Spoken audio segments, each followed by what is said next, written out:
नमस्कार, आप सभी का स्वागत है। मैं हूं नमन परसाई। आज हम पढ़ने वाले हैं ताप्ती नदी के बारे में। ताप्ती नदी अपवाह तंत्र या ताप्ती ड्रेनेज सिस्टम के बारे में पढ़ने वाले हैं। इसके पहले वीडियोस में हमने जाना था कि अपवाह तंत्र क्या होता है, मध्य प्रदेश में कितने प्रकार के अपवाह तंत्र हैं। सभी वीडियोस काम की हैं, आपको सभी देखना चाहिए। चलिए, तो आज हम पढ़ने वाले हैं ताप्ती नदी के बारे में। यदि आपको हमारे वीडियोस पसंद आ रहे हैं तो प्लीज़ सब्सक्राइब करिए ताकि आप तक नोटिफिकेशन टाइम पर आ पाएँ न्यू वीडियोज़ के। ठीक है, चलिए आगे बढ़ते हैं। सबसे पहले बात करते हैं कि मध्य प्रदेश में कितने प्रकार के अपवाह तंत्र हैं, जो हमने पढ़ लिए हैं। कुछ हमने पढ़ लिए, कुछ बाकी हैं।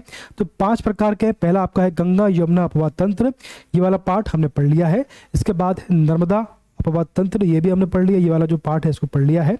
इसके बाद गोदावरी नदी के बारे में है, ये वाला पार्ट है। इसके बाद ताप्ती नदी है, तो ये आपका पार्ट है। इसके बाद माही अपवाह तंत्र है, तो 2 बाकी है, गोदावरी और माही।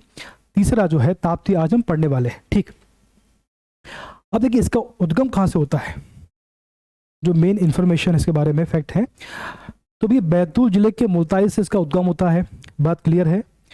महादेव पहाड़ी के नीचे इसका जो मुहाना है, समापन कहाँ होता है, तो भैया मध्य प्रदेश, महाराष्ट्र और गुजरात। तो मध्य प्रदेश में उद्गम होता है और महाराष्ट्र गुजरात होते हुए खम्बात की खाड़ी में ज्वार नदमुख यानी ऐश्वरी बनाते हुए ये समाप्त होती है। ठीक, तो खम्बात की खाड़ी में गिर जाती है, मुहाने पर ज्वार नदमुख यानी ऐश्वरी का निर्माण करती है। ये क्या होता है इसको समझेंगे। डेल्टा अलग होता है और ऐश्वरी अलग होती है, दोनों अलग अलग बातें हैं। बात क्लियर है। चलिए, दिशा की बात करें तो ये बहती है पूर्व से पश्चिम की ओर। ठीक है, नर्मदा के समानांतर सतपुड़ा पर्वत व अजंता पर्वत के मध्य भ्रंश घाटी में बहती है। भ्रंश घाटी क्या होती है इसको पहले हम समझ चुके हैं, आज इस बारे में डिस्कशन नहीं करेंगे। सर, लंबाई की बात करें तो 724 किलोमीटर इसकी लंबाई है, 724 किलोमीटर। ठीक, अब एमपी में कितनी है, तो एमपी में है 279 किलोमीटर। महाराष्ट्र में कितनी है, महाराष्ट्र में है 270 किलोमीटर इसकी लंबाई है। और गुजरात में कितनी है, गुजरात में है 175 किलोमीटर। गुजरात और ये आपका है महाराष्ट्र, ये एमपी में इतनी है। ये क्वेश्चन भी आ सकता है। तो इसका अपवाह क्षेत्र कितना है, इसका अपवाह क्षेत्र है 64,874 स्क्वायर किलोमीटर। तो एमपी में कितना है, एमपी में है 9,804 स्क्वायर किलोमीटर। अच्छा क्वेश्चन है ये भी। अब इसका देखो, इसका जो अपवाह प्रतिरूप है, इसका जो ड्रेनेज पैटर्न है वो किस प्रकार का है, वो है अनुवर्ती अपवाह। एक क्वेश्चन भी एग्जाम में आता है, इसको बोलते हैं अपवाह प्रतिरूप। इसको बोलते हैं अपवाह प्रतिरूप। जब नदी बहती है तो कहाँ से बह रही है, किस प्रकार से बह रही है, किसके मध्य बह रही है, उसके आधार पर नदियों को कुछ पार्ट में डिवाइड किया हुआ है, उसको बोलते हैं अपवाह प्रतिरूप। तो जो आपकी ताप्ती नदी है, इसका किस प्रकार का, इसका है अनुवर्ती यानी कंसिक्वेंट ड्रेनेज या अनुवर्ती अपवाह। बात क्लियर है। अभी क्या होता है इसको आगे हम समझेंगे, तो आगे जो स्लाइड्स हैं उनमें समझने का प्रयास करेंगे। चलिए आगे बढ़ते हैं स्पीड से। मैंने आपसे कहा जो आपकी नदी है वो सतपुड़ा और अजंता के मध्य बहती है। कहाँ लोकेटेड, इसका लोकेशन क्या, देखो ये आपका सतपुड़ा, ये आपका सतपुड़ा, ये आपका सतपुड़ा है। ठीक है, इसके बाजू में यहाँ पर है महादेव। सतपुड़ा पहाड़ी है, ये सतपुड़ा पहाड़ी है, ये आपकी है महादेव पहाड़ी। यहाँ पर आपका है मेकाल पहाड़ी है, मेकाल पर्वत श्रेणी। ठीक, अब यहां से एक, उसके बाद यहां पर आपका है, यहां पर है अजंता पहाड़ी। क्या है, अजंता पहाड़ी। बात क्लियर है। अब इनके मध्य में एक नदी बहती है, इसका नाम देखो क्या है, मेकाल पर्वत श्रेणी से एक नदी निकलती है, उसका नाम है नर्मदा नदी। इसका नाम है नर्मदा नदी। ये जो नर्मदा नदी है ये विंध्याचल, इसके ऊपर जो विंध्याचल श्रेणी है, तो नर्मदा नदी विंध्याचल और सतपुड़ा के मध्य भ्रंश घाटी में बहती है। यहाँ से यहाँ पर पड़ता आपका, यहाँ पड़ता है मुल्ताई। क्या पड़ता है, मुल्ताई।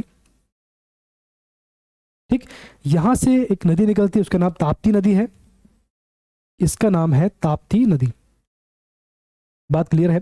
तो मैंने आपसे कहा था कि जो ताप्ती नदी है वो सतपुड़ा पर्वत और अजंता पर्वत के मध्य भ्रंश घाटी में बहती है। ठीक है, ये 2 पहाड़ होते हैं, ये आपका पहाड़ है, ये आपका सतपुड़ा पर्वत है, ये सतपुड़ा है और ये अजंता है। इसके मध्य में जो घाटी है, ये जो भ्रंश है, इसको बोलते हैं भ्रंश घाटी। इसका निर्माण कैसे होता है इस बारे में हम डिस्कस कर चुके हैं, हमारे प्रीवियस जो वीडियो है उनमें आप देखिए, आपको एकदम क्लियर होगा। तो ये आपका कॉन्सेप्ट है। सतपुड़ा और अजंता के मध्य बहती है भ्रंश घाटी में। आगे बढ़ते हैं। अब देखो इस प्रकार से बहती है ये, कुछ इसमें परियोजना है, कुछ बांध है, यहां से इसका उद्गम होता है। ये आपका बैतूल ताप्ती से उद्गम होता है, ऐसी बहती है। देखो इस प्रकार से बह रही है नदी। यहाँ पर खंबात की खाड़ी है, यहाँ पर आलिया बेट और खालिया बेट यहाँ पर द्वीप है।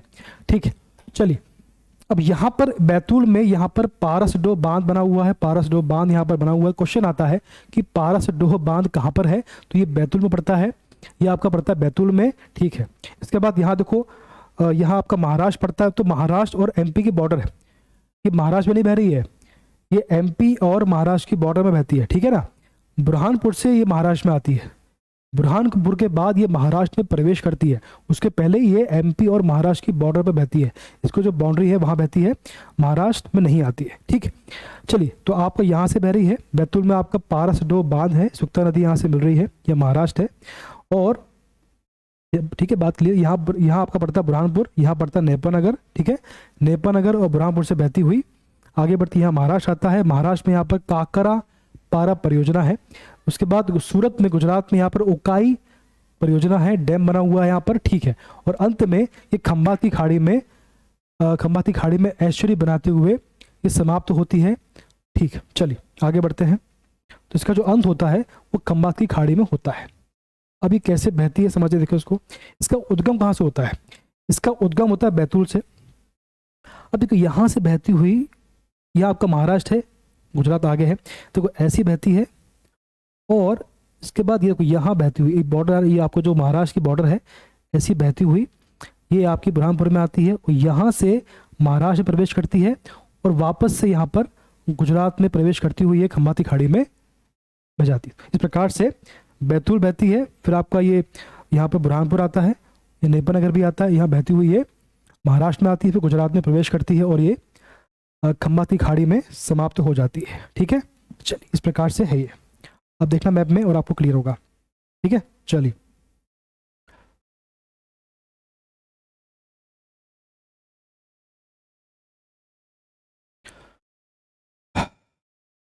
देखिए अब देखिए ये आपका, ये देखो यहाँ से आपको ताप्ती नदी बह रही है। ये आपको देखो, ये आपका बैतूल पड़ रहा है। देखो यहाँ बैतूल है, दिख रहा है आपको, ये बैतूल है। अब देखो ये आपका एमपी और महाराष्ट्र की बॉर्डर है। ठीक है, ये देखो ये एमपी महाराष्ट्र की बॉर्डर दिख रही है आपको,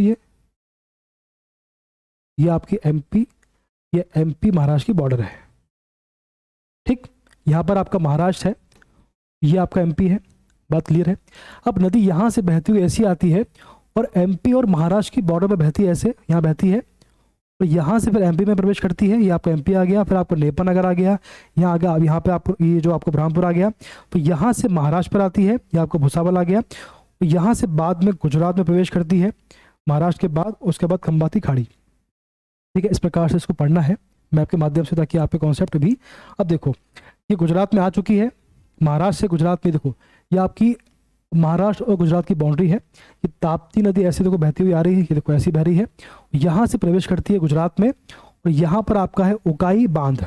यहाँ पर आपका उकाई बांध है, किस नदी पर है, ताप्ती में। कहाँ पर है, गुजरात में। और आगे खंबात की खाड़ी। ठीक, तो एमपी से निकलती है, महाराष्ट्र में बहती हुई गुजरात में आती है और वहाँ पर उकाई बांध है और उसके बाद ये। ठीक, अब देखो मैंने आपसे कहा कि ये नदी इस प्रकार से बहती हुई, देखो ऐसी बहती हुई यहाँ पर ये खंबात की खाड़ी में बह जाती है। ठीक, यहाँ पर खंबात की खाड़ी है। अब मैंने आपसे बोला कि ये ऐश्वर्य का निर्माण करती है। ठीक, अब देखो समझो बात को। नॉर्मली क्या होता है कि जब नदी बहती है तो अपने साथ में अवसाद यानी सेडिमेंट लेकर आती है, कंकड़ पत्थर रेत के जो कण होते हैं उनको साथ में लेकर आती है। तो उससे होता क्या है इसके मुहाने पर उस अवसाद के जमाव के कारण इसकी स्पीड कम हो जाती है और यहाँ पर देखिए नदी इस प्रकार से बहती है फिर। ठीक है, क्योंकि अपने साथ में अवसाद लेकर आती है, तो उसकी स्पीड कम होती है। और यहाँ पर जब उसके अवसाद साथ में आते हैं तो अवसाद के जमाव से, सेडिमेंट के जमाव से यहाँ पर नदी कई पार्ट में डिवाइड हो जाती है। ये नदी यहाँ बह रही है, यहाँ देखो ऐसी बह गई, एक कुछ यहाँ से आ रही है, कुछ ऐसी आ रही, कुछ ऐसी आ रही, ऐसी आ रही। तो इस आकृति को बोलते हैं डेल्टा। ठीक, जब नदी अपने साथ में अवसाद लेकर आती है तो उसकी स्पीड कम हो जाती है, और उसके जमाव से, अवसाद के जमाव से नदी कई पार्ट में डिवाइड हो जाती है, तो उससे जो आकृति बनती है उसको बोलते हैं डेल्टा। तो ये डेल्टा का एग्जाम्पल है। ठीक, अब देखो, अब देखिए आप, जब नदी बहती है और उसका, यह आपकी भ्रंश घाटी है, तो ये क्या है, ये जो है ये है भ्रंश घाटी। ये नदी बहती है भ्रंश घाटी में। तो इससे क्या होता है, जब नदी बहती है तो अवसाद साथ में लेकर आती है, लेकिन इसकी स्पीड अच्छी होती है, इसका जो फ्लो होता है वो काफ़ी अच्छा होता है। उससे क्या होता है, इसका जो अवसाद होता है, चूंकि इस नदी की स्पीड अच्छी होती है, उसके कारण नदी का जो अवसाद है मुहाने पर जम नहीं पाता, उसका अवसाद वहाँ पर जमा नहीं हो पाता है, और वो नदी के साथ समुद्र में, जो खंबाती खाड़ी में अपने साथ नदी उसको आगे ले जाती है। ठीक है, डेल्टा में क्या होता है, नदी का जो बहाव होता है वो स्लो होता है, उस कारण से उसका अवसाद मुहाने पर जमा हो जाता है, उससे तरह तरह की आकृति का निर्माण होता है। लेकिन इस नदी में क्या होता है, इस प्रकार की नदियों में क्या होता है, जो अवसाद साथ में लेकर आती हैं तो उनका फ्लो काफ़ी अधिक होता है, जो नदी होती है उनका फ्लो काफ़ी अधिक होता है, तो उस कारण से जो अवसाद वो साथ में लेकर आई थी उसका जमाव मुहाने पर नहीं हो पाता है, इसलिए इसका मुहाना एकदम साफ होता है, एकदम साफ होते के ऊपर साफ मुहाना होता है, और डेल्टा का मुहाना काफ़ी अवसाद से भरा हुआ होता है, इसीलिए उसे डेल्टा कहते हैं। और इसका, चूंकि इसका मुहाना साफ होता है, ये अपने साथ में अवसाद को लेकर समुद्र में प्रवेश करती है, इसलिए इसे इसका डेल्टा, इसका मुहाना साफ होता है, और इस प्रकार के मुहाने को बोलते हैं एस्चुरी। क्या बोलते हैं, एस्चुरी। बात क्लियर है, पूरा खेल आपकी नदी की स्पीड का है और अवसाद का है। अगर अवसाद जमा होगा तो वो डेल्टा है, अगर अवसाद जमा नहीं होगा तो वह एस्चुरी कहलाएगी। ठीक है, कॉमन सेंस की बात है। चलिए आगे बढ़ जाते हैं। अब देखिए नदी बह रही है, अब देखो नदी बह रही है, अब इसका उद्गम देखो, यहाँ से इसका उद्गम हो रहा है, बैतूल के मुल्ताई से इसका उद्गम हो रहा है। ठीक है, यहाँ से बह रही है, अब देखिए ऐसे बहती हुई यहाँ पर एमपी है, ये महाराष्ट्र में प्रवेश करती है। ठीक है, और यहाँ बहती हुई यहाँ पर गुजरात आ गया, और यहाँ पे खंबाती खाड़ी आ गई। इसकी जो सहायक नदियाँ हैं उनकी बात कर रहे हैं हम लोग, तो एमपी के जो ताप्ती की सहायक नदियाँ हैं वो हैं आपकी पूर्णा, गिरना, बोरी, पांजरा, अमरावती, अरुणावती, अनेर, अंबोर, बुरई, तितूर, उतावली और काली भीति इसकी प्रमुख नदियां हैं। तो सबसे मुख्य कौन सी है, सबसे जो फेमस कौन सी है, सबसे फेमस है पूर्णा नदी। पूर्णा इसकी बहुत ही मुख्य प्रमुख सहायक नदी है। ठीक है, कहाँ से मिलती है, देखो ये एमपी से निकलती है पूर्णा।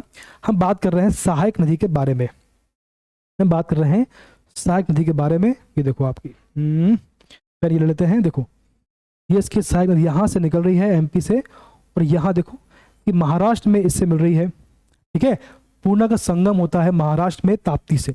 इसके बाद यहाँ से आ रही है आपकी गिरना, ये इसका संगम हो रहा है महाराष्ट्र में। फिर आ रही है आपकी बोरी, इसका संगम भी महाराष्ट्र में हो रहा है। फिर आपकी आ रही है पांजरा, इसका संगम भी महाराष्ट्र में हो रहा है। बात सभी जो नदियाँ मुख्य मुख्य हैं महाराष्ट्र में इससे आके मिलती है। अब यहाँ पर देखो ये एमपी से निकल रही है आपकी, ये अरुणावती है, इसका संगम भी महाराष्ट्र में हो रहा है ताप्ती से। उसके बाद गोमई है, इसका संगम भी महाराष्ट्र में हो रहा है। तो ताप्ती आगे बढ़ती हुई यहाँ पर उकाई बांध बनाती है, उसके बाद खंबाती खाड़ी में। ठीक है, तो इसके कुछ सहायक नदियाँ पूर्णा है, गिरना है, बोरी है, पांजरा है, अरुणावती है, गोमई है, उसके बाद अनेर है। इस प्रकार से इसका संगम होता है। ठीक है, चलो आगे बढ़ जाते हैं। अब देखो कुछ महत्वपूर्ण तथ्य हैं, उनकी बात कर लेते हैं। इसका और भी इस किस नाम से बोला जाता है, इनके और नाम क्या है, इनके अन्य नाम है। इसे सूर्य की पुत्री भी कहा जाता है, सूर्य की पुत्री भी कहा जाता है, सूर्यसुता भी कहते हैं, तापी भी कहते हैं, ये क्वेश्चन आता है। उसके बाद पायोशुणी भी कहते हैं, क्या बोलते हैं, पायोशुणी भी कहते हैं, और गर्म जल वाली नदी भी इसे कहते हैं। सर्वाधिक मिट्टी के टापू का निर्माण करती है। उसके बाद मड, इसलिए इसको मड आइसलैंड, सर्वाधिक मिट्टी के टापू यानी मड आइसलैंड का निर्माण ताप्ती नदी में पाए जाते हैं। ठीक है, मड आइसलैंड सर्वाधिक ताप्ती नदी में ही पाए जाते हैं। क्वेश्चन भी आता है ये। स्वाली बंदरगाह व सूरत बंदरगाह किस नदी पर है, तो ताप्ती नदी पर गुजरात में स्थित है। इसका जो मुहाना है वो गुजरात में, इसलिए बंदरगाह भी गुजरात में ही होंगे। इसका जो अपवाह है वो अनुवर्ती अपवाह है, कंसिक्वेंट ड्रेनेज होते कहते हैं इसको। ये क्या होता है, देखिए अनुवर्ती अपवाह होता क्या है, बेसिकली सामान्य दिशा की ढाल में, सामान्य दिशा की ढाल में, इसको उल्टा लिखा हुआ है। ये ऐसा है कि सामान्य ढाल की दिशा में, तो सामान्य ढाल की दिशा में बहने वाली नदियाँ, देखिए ये आपका पहाड़ है, ये आपका पहाड़ है, ये आपका पहाड़ है, ठीक। तो यहाँ पर ढाल कहाँ पर है, ढाल ऐसी है, ये ढाल है आपकी। तो इस पर लिखा हुआ है, इस पर लिखा हुआ है कि सामान्य ढाल की दिशा में, सामान्य ढाल की दिशा में बहने वाली नदियों को बोलते हैं अनुवर्ती नदियाँ, कंसिक्वेंट नदियाँ। तो जो नदी सामान्य ढाल होता है, सिंपल सी बात है, जो मुख्य नदी होती है तो उसका उद्गम अगर पहाड़ से है तो उसका स्लोप कहाँ पर होगा, उसका ढाल की ओर होगा, है ना। यदि उसका नदी का उद्गम यहाँ पर होगा तो उसका ढाल भी ऐसा होगा, उसका जो फ्लो ऐसे होगा ना। तो सामान्य, इसकी परिभाषा क्या है कि भैया सामान्य दिशा, सामान्य ढाल की दिशा, गलत छपा हुआ है ये, सामान्य ढाल की दिशा में बहने वाली नदियों को कंसिक्वेंट या अनुवर्ती नदी कहते हैं। अब इसमें कई प्रकार होते हैं, इनको बाद में पढ़ेंगे। अब प्रायद्वीपीय भारत की अधिकांश नदियां अनुवर्ती प्रकार की है, बात क्लियर है। सामान्य स्लोप में बहने वाली नदियों को बोलते हैं अनुवर्ती नदियां, बात क्लियर है। इसको डीप में समझेंगे बाद में, ठीक। इस प्रकार से आज हमने ताप्ती नदी पढ़ ली, इसके बाद हम पढ़ेंगे गोदावरी के बारे में, ध्यान से पढ़ेंगे। आप सभी ध्यान से पढ़ते रहिए, अगला वीडियो बहुत जल्दी आएगा। तब तक आप सभी स्वस्थ रहें, खुश रहें, धन्यवाद।